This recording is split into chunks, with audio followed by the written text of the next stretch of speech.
Joining us is the editor of The Fix and Washington Post journalist Natalie Jennings and political commentator Trimel Gomez.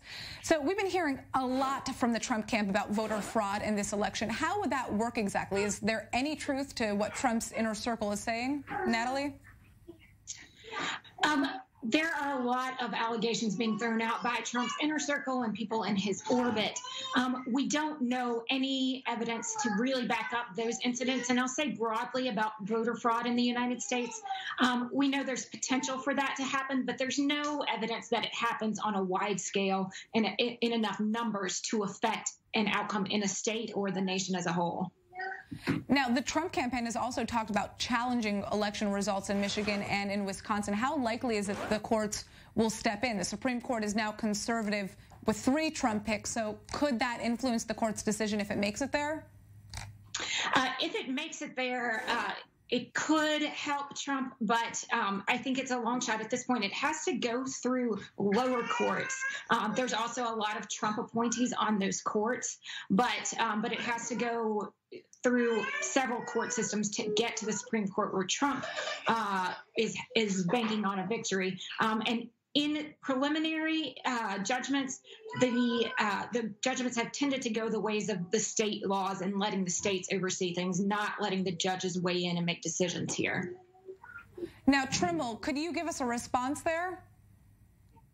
Well, it's always about the legal maneuvering we've seen throughout with the Trump administration, that he has relied on the courts to do his biddings. And he keeps trying, although not always successful. But it's a tool at his disposal. He has the people's tax dollars at his fingertips to use at will. So we have been continuing to see this. He tries and tries, but it's to be seen how each court decides.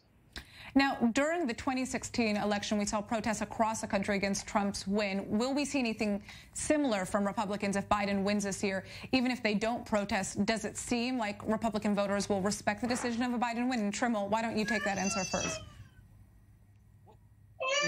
A lot going into election day. There have been a lot of Trump caravans driving around cities, slowing traffic, and it's to be expected. At least the extreme wing of the Trump supporters, who may be upset with how the election is turning out as we see it unfold.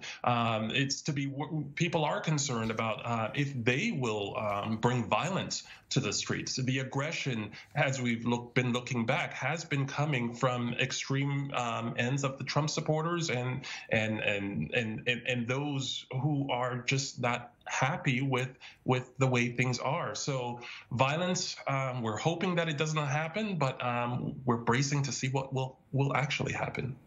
Natalie, any take on this? Yeah, we are bracing to see what will actually happen. And I think a lot of it will come from the top to understand like how far this is going to go. Let's say that Biden gets a win. How far does Trump want to push it? And his people who follow him. They take cues. How much oxygen does Trump want to give to potential bad actors? How much does he want to encourage people to resist what has happened? The way he's teed it up now, it could go either way. So that is certainly something that we will be really focused on after the immediate question of who will win the Electoral College. Now, last election, Trump won in the Electoral College, but Hillary won the popular vote. This is not the first time that a president has won without the popular vote. If this happens again, will we see more of a push to change the voting system? Trimel, why don't you take that? There's always been a push, especially in recent years, to change the voting system, but it hits roadblocks. Those who are in power are resistant to making that change. And if we've been looking at efforts to suppress the vote, the record numbers of people going to the polls this election cycle, it's to be commended. And especially in Black and brown communities, who they have often been targeted to keep them away from the polls because of their likely support for Democratic candidates. So this will be an ongoing issue, and whether we will see change to get rid of the Electoral College, we will see. Maybe if Biden and another administration makes it in down the line, maybe change will come. There also seems to be a lot more misinformation right now following Election Day. We're seeing conservative voters say they no longer, believe Fox because Fox is reporting that Biden could be winning here. What do you think is happening in terms of the American public and what they think about the media today? What we've been seeing throughout this administration has been the beating down of the press. And there are not a variety of media entities and the lack of understanding of how media works and the specific roles of journalists and differentiating them from entertainers and pundits. This constant beatdown of the media for their constitutional right to inform the public has made an impact where the citizenry don't have anyone to believe. They question legitimate sources of information, journalists, and they whether what they're saying is true. So that's been a problem.